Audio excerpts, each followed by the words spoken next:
Bonjour à tous et bienvenue dans l'épisode numéro 9 de Revenons à nos moutons, le petit podcast laineux du blog Tricot et Stitch. J'espère que vous allez bien et que vous avez passé une bonne semaine. Et voilà, que tout va bien. Et que vous n'avez pas trop chaud parce que ça y est, on est reparti dans la canicule, dans la région parisienne. Et à ce sujet, je suis assez dégoûtée parce que ça fait quand même pas très longtemps qu'on est sorti de la canicule. Et ce week-end, avec ma famille et des amis, nous sommes allés au bord de la mer, en Normandie. Et on a eu un temps absolument dégueu. On a eu de la pluie, on a eu du vent, on a eu des nuages, on n'a quasiment pas vu le soleil. On a eu froid tout le week-end. Les enfants n'ont pas quitté leur pull. Et on revient hier, puis on repart en canicule. Non mais d'habitude j'arrive à très bien prendre du recul sur ce genre de trucs. Je ne m'énerve pas au sujet du temps. C'est vraiment, ça ne m'arrive jamais. Mais là je vous le dis, là j'en ai ras le bol. Là vraiment, là j'en ai marre. Bon, voilà, ça c'est fait. Parce que ça m'énerve. Aujourd'hui, on a du pain sur la planche. J'ai plein de trucs à vous dire. Si vous êtes sur Instagram, vous savez, vous avez vu. Vous avez vu que j'ai un FO. Oui. Ça y est, j'ai fini mon châle que je lui ai... Et d'ailleurs, en français, Christelle, que je lui ai trouvé un nom. C'est pas très français. Je l'ai appelé Audrey. Après avoir brainstormé assez longtemps pour lui trouver un nom qui soit plutôt dans l'univers de l'ère victorienne anglaise, de l'ère victorienne, je crois que c'est suffisant d'ailleurs, c'est forcément en Angleterre, parce que j'avais regardé Ripper Street quand j'avais monté les mailles. Et voilà, je trouvais que finalement, quand on voit l'aspect du châle, Ripper Street a dû m'influencer quand même. Et du coup, je voulais trouver un nom dans cet univers. Et puis, je trouvais rien qui me plaisait vraiment. Et puis, en rentrant la fiche du châle sur Ravelry, j'ai vu que j'avais monté les mailles le 23 juin, qui est la Sainte-Audrey. Et Audrey, c'est ma petite sœur. Enfin, elle est grande maintenant. On a 4 ans de différence, 4 ans et demi. Donc c'est pas elle est quand même grande. Donc voilà, mais ça restera toujours ma petite sœur. Donc j'ai décidé de l'appeler Audrey. Voilà. Alors je pense qu'Audrey ne doit pas m'écouter. Ça sert à rien que je lui mette un message. Enfin bon, ceci dit quand même. Allez, Audrey, si tu m'écoutes, c'est pour toi ce châle. Voilà, je te le dédicace. Je te fais un gros bisou. Bon voilà. Donc il s'appelle Audrey. Alors, sachez que je n'ai plus aucune objectivité. Si je suis vraiment trop dans le... Enfin, si je suis trop dithyrambique au sujet de ce châle, je vous prie de m'en excuser, mais je peux pas m'en empêcher. Je suis trop contente. Je suis trop contente. Déjà pas bloqué. C'était une tuerie. Il était trop beau. J'ai pas pu m'empêcher de le prendre en photo et voilà. Et alors, quand je l'ai bloqué hier soir, j'ai un truc qui est monté là. J'ai même été chercher mon mari et je lui ai dit « William, viens tout de suite !» Parce que je l'ai bloqué dans la chambre du bébé, de Constant.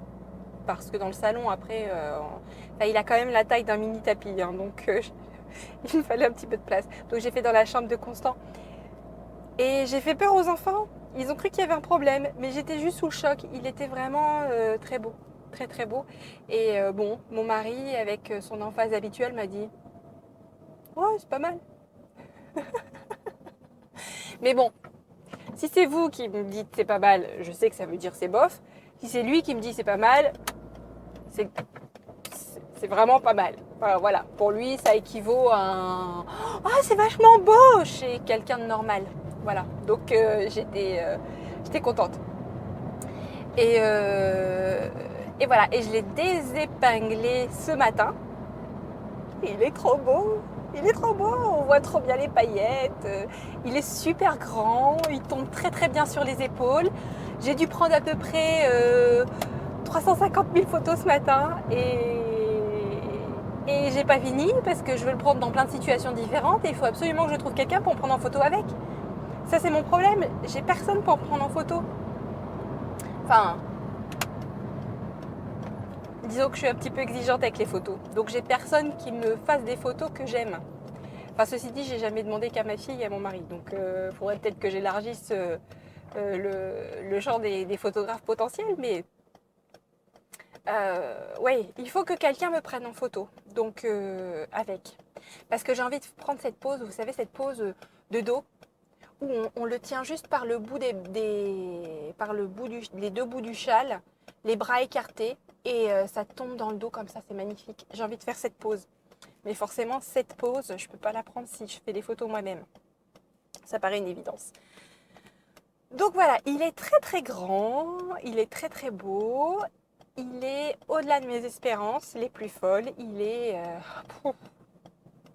magnifique, magnifique. Et puis en plus, il couvre à peu près toutes les teintes de rouge à lèvres chez Sephora, donc je pense que je pourrais le mettre, mais genre tout le temps. Hein, noir avec teinte rouge à lèvres, il est juste parfait. Parfait, parfait, parfait, parfait. Voilà, alors, je vous ai prévenu que j'étais pas objective, hein. Je suis désolée, vous qui avez des goûts différents des miens, devez certainement vous lui trouver plein de défauts. Je le comprends tout à fait, mais bon, voilà. Je suis complètement amoureuse de ce châle. Donc, j'ai emmené mes notes. Je vais commencer à bien les rédiger, à les organiser, parce que j'ai déjà 2 copines tricoteuses qui se sont portées volontaires pour le tester. Ceci est officiellement un appel à candidature. Si ça vous intéresse de le tester, envoyez-moi un petit message en privé. Et puis voilà, j'aimerais bien le faire tester également par des tricoteuses anglophones parce que je vais faire une version anglaise. Donc ça, je mettrai un petit message sur Instagram à ce sujet. Et j'aimerais beaucoup le faire tester dans différentes combinaisons parce que je pense que les combinaisons sont absolument... non, pas absolument infinies parce que c'est mathématiquement incorrect. Les combinaisons sont finies. C'est un nombre fini de combinaisons, mais je pense assez grand. Voilà, un très très grand nombre de combinaisons. On peut faire avec, je pense, toujours en ayant la couleur de base. On peut faire avec une seule couleur contrastante. On peut faire avec 2, 3, 4, jusqu'à 9 couleurs contrastantes comme je l'ai fait. On peut faire avec une couleur unie et une laine qui change de couleur en dégradé. Comme la Fabel, la Drops là, Fabel qui change de couleur tout doucement. On peut faire tout uni aussi. Enfin vraiment on peut s'amuser pas mal avec ce châle et j'ai carrément envie de le faire avec d'autres combinaisons pour voir à quoi ça ressemble. Je pense que ce serait très très joli avec une laine qui change de couleur toute seule. Voilà. Et je me dis que les tests, ça serait l'occasion d'explorer toutes ces possibilités. Et puis de s'assurer également qu'il n'y a pas de grosses erreurs dans mes notes. Donc voilà, je vais faire de mon mieux. Je me fixe comme objectif d'avoir les notes au propre pour la fin du mois de juillet. Et comme ça, je les transmets d'ici fin juillet aux testeurs. Et l'idéal, j'aimerais bien le mettre en ligne sur Ravelry au mois de septembre. Ce sera un modèle gratuit. Voilà. Bon, Je suis hyper contente. Je suis hyper contente. Voilà, voilà, voilà. Donc ça c'était pour le FO. Le FO, le gros FO. Le méga FO de la mort. Trop cool. J'ai un HO aussi. Alors FO c'est Finished Objects. Object. Et HO c'est Half. Je pense Half Object ou Half Finished Object. Pour un demi-objet fini puisque j'ai une socket Sharknado de fête que j'ai faite pendant mon week-end pluvieux. Ah bah là j'ai pu tricoter, pas de problème. Hein. Le temps s'y prêtait. Hein. À un moment même, à un dîner un soir, un des soirs du week-end, j'avais les mains engourdies de froid. Parce que, non mais vous vous rendez compte hein, à 13 juillet, c'était le 13 juillet, j'avais les doigts trop engourdis, je grelottais. Bon, en même temps, je venais de manger une glace. C'était aussi pour ça. Mais enfin bon, normalement en été, quand on mange une glace, on n'est pas censé grelotter, quoi. Enfin, voilà. Oh, non mais j'y crois pas, j'y crois pas. Bref. Donc, j'ai un HO, socket Sharknado, très mignonne. Et je l'ai mise sur Instagram et j'ai eu pas mal de commentaires. Oh, la couleur est magnifique et tout. Et ça me fait sourire parce que moi, je me rends compte que les deux laines que j'ai achetées chez Nomadic Yarns, je les ai pas achetées pour leur couleur, je les ai achetées pour leur nom. C'est quand même incroyable. Enfin, je veux dire, cette laine grise là, elle se serait pas appelée Sharknado, je l'aurais même pas regardée. Et The Slutty Pumpkin, l'autre avec l'autorayante, bon, elle me plaît beaucoup, mais c'est surtout le nom qui m'a fait marrer. Donc voilà, j'ai acheté de la laine à cause des noms. Même moi, je trouve que c'est juste incroyable. Donc c'est la laine Sharknado. Et quand on me dit qu'elle est belle, que c'est une belle couleur, je rigole intérieurement parce que moi, je ne vois que le gris du requin, le bleu de la mer et les taches de sang. Je ne vois pas du tout un truc joli. Je vois juste Sharknado, quoi. Donc voilà, c'est bon, c'est un peu geek hein, sur les bords, je sais, mais donc d'ailleurs j'ai regardé Sharknado ce week-end. C'est vraiment nul. Hein. Et vous savez ce qui est vraiment nul dans le film? C'est pas cette histoire de tornade de requins et tout ça, bon, c'est le côté complètement débile, assumé. C'est assumé. C'est ça d'ailleurs qui fait que c'est drôle et que ça me fait rire, c'est que c'est complètement débile, mais c'est assumé. Non, ce qui est nul dans ce film, c'est que c'est un espèce de patchwork et de raccommodage de scènes les unes collées aux autres, et ils n'ont pas du tout fait attention à la lumière et au temps. C'est-à-dire que à un moment, on est en pleine tempête, il pleut des cordes, il pleut tellement que les rues se remplissent en 10 minutes. On passe de rien à 1,5 mètre de flotte avec des requins dedans. Et l'écran, la scène d'après, ils sont toujours au même endroit, mais il pleut plus. Et il fait beau. Et il y a la flotte. Voilà. Et la scène d'après, on revient dans la tornade. Et la scène d'après, pareil, plus rien. Parfois même, on passe d'une scène où il y a de l'eau à il n'y a plus d'eau. Donc, franchement, j'ai pas encore vu le 2. Mais j'espère que dans le 2, ils feront un effort là-dessus parce que c'est bâclé, les mecs, c'est bâclé. Franchement, ils auraient pu faire un effort quand même. Ils arrivent à faire des effets en 3D là, avec des requins qui sortent d'une tornade. Et va me dire qu'ils vont pas réussir à faire de la pluie. C'est quand même incroyable ça. Bon, voilà. J'arrête là-dessus. Les petites Sharknado. Alors, si je voulais quand même vous dire, sur Sharknado, j'ai trouvé, pas sur Sharknado, sur les chaussettes, un cal, un 8e, qui se termine le 31 août. Et là, c'est pour les sockets. Donc, easy. Easy. Je suis déjà au talon de la 2e. Au 31 août, I can do it. Et voilà. Et donc, quand on, justement, en parlant des cals, eh bien, hier était la deadline du cal Knit Me Happy du blog My Sister's Knitter.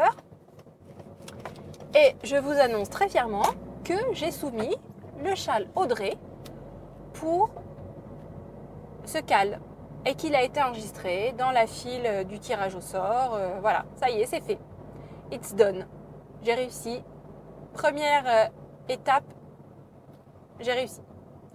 Donc, je suis on track. Et là, j'ai repris les aiguilles pour le Germinate et j'ai bien avancé dessus hier. J'ai tricoté quasiment pendant 1 heure hier sur le Germinate, sur la partie dentelle, la deuxième section. Et j'ai vu une erreur, mais une erreur dans la dentelle. Et je me suis dit, non mais alors là, franchement, Kirsten, là, je suis vachement déçue. Et puis après, je me suis dit, tiens, c'est bizarre quand même, parce que j'ai téléchargé le truc il n'y a pas longtemps. Il a été tricoté à peu près 5000 fois. Personne n'a signalé cette grossière erreur dans la dentelle, mais genre qui te décale carrément tout le motif. Et je me suis sentie très fière de moi, parce que j'ai réparé toute seule. Et donc, j'ai fait ma dentelle à ma façon, tac, tac, j'ai monté. J'ai monté à peu près 10 rangs, comme ça. Sur à peu près, on doit être à peu 120 mailles là. Sauf que j'étais pas sur le bon tableau de dentelle. Il y a des sections en fait. Et il y a 4 sections de dentelle. Et à chaque section de dentelle, il y a le tableau 1, il y a le tableau 2, il y a le tableau 3. Donc forcément, moi j'étais en train de faire la section 2 avec le tableau 1. Donc, j'ai fini par m'en rendre compte quand même. Et là, je me suis sentie très con parce que, encore une fois, plutôt que de penser que 5000 personnes se sont trompées, une petite remise en cause est nécessaire. Elle est intervenue encore un peu tard chez moi, mais bon, c'est pas grave. J'ai détricoté. J'ai détricoté tous mes rangs. Et puis, il y a juste un truc, c'est que je suis arrivée au premier rang où il y avait des diminutions centrées et des jetées. Et là, c'était exactement le même rang que sur le tableau 1, sauf que c'était la diminution double qui n'était pas tout à fait la même. Bon, là, tant pis, hein, j'ai laissé. Parce que franchement, j'avais pas envie de continuer, surtout que la Madeline Tosh Merino Light, elle se détricote pas très très bien. Elle accroche un peu, comme elle n'est pas affilée très serrée, les fibres s'accrochent entre elles et c'était franchement un calvaire à détricoter. Donc voilà, j'ai quand même remonté, j'ai toujours un peu d'avance sur le planning, j'ai pas pris de retard parce que j'ai tricoté jusque tard hier soir pour arriver jusqu'au point où je m'étais fixée. Voilà. Donc ça va, je tiens le planning. Si je continue comme ça, ça devrait aller. Alors par contre, ma collègue qui est en train de le faire et qui est à la fin m'a fait justement remarquer qu'entre là où j'en suis et la fin, les rangs doublent à peu près de mailles, voire triple. Donc il va sans dire que comme moi je me suis mis toujours la même quantité de rangs tous les jours, ça va aller au crescendo. Donc la petite avance que j'ai, à mon avis, je vais vite la perdre quand je vais arriver sur les rangs de la fin du châle. Mais c'est pas grave, il est assez facile à tricoter. Toutes les parties de rayures sont simplissimes, c'est tout à l'endroit, avec des augmentations tous les 4 rangs. Donc, tout à l'endroit. Les rangs endroits sont endroits, les rangs envers sont envers. Voilà, donc bon, ça devrait aller. Je voulais vous parler d'un nouvel écheveau que j'ai reçu dans la Yarn Box. Bon, ouais. Bon, je peux emballer. Ça s'appelle Oink Pigments. Il y a un jeu de mots sur Oink. Oink. Je crois que c'est le bruit que font les cochons. Les cochons américains, ils font Oink. Nous, ils font eux, ils font Oink. Donc, et Pigments, pig-months, pig en anglais, c'est cochon. Voilà. Et il y a un petit cochon sur les chevaux. Bon, ce qu'il sauve cet écheveau, parce je ne l'ai pas trouvé très doux au toucher. Je n'ai pas trouvé la couleur particulièrement nuancée, ni... Bon. Ce qu'il sauve, c'est qu'il est bleu Tardis, comme le Tardis de Doctor Who. c'est ce qui le sauve. Hein. C'est ce qui fait que je ne suis pas complètement déçue et sur le point d'annuler encore Yarnbox Socks. Parce que sinon, ouais, non, je suis pas super emballée. Donc, mais comme il est bleu Tardis, je pourrais faire un projet à thème Doctor Who et ça me plaît bien. Enfin, bleu Tardis, pas tout à fait, mais c'est pas loin. Et j'ai acheté aussi autre chose ce week-end parce que les copines avec qui j'étais en week-end sont copines tricoteuses, Céline et Laetitia. Et on s'est retrouvés donc les trois familles dans le même camping en Normandie. Et on a été toutes les trois lundi matin dans un magasin, une grande mercerie qui fait des prix battant toute concurrence dans la banlieue de Caen, à Hérouville, et qui fait de la laine aussi. Et donc j'ai acheté juste une pelote de 100 grammes de balade de cheval blanc. C'est une laine à chaussettes que j'aime beaucoup. Et j'en ai pris une noire, toute noire. Parce que avec mon châle Audrey, je me dis qu'une laine noire, c'est quand même vachement bien. Je pense pas que je ferai des chaussettes avec, je ferai un châle. Et elle s'y prêtera bien parce que la balade de cheval blanc, elle est 75% laine, 25% nylon, elle est très bien. Alors, au niveau de la qualité de la laine, c'est un mélange, hein, c'est vraiment pas ce qu'il y a de plus agréable dans le sens où c'est pas trop c'est un mélange de ras de mouton, enfin voilà, mais il faut pas être non plus trop difficile et franchement je l'ai déjà tricotée et elle est très agréable à tricoter. Donc et elle est pas chère en plus. 5,95 € les 100 grammes, c'est vraiment pas cher. Voilà. Et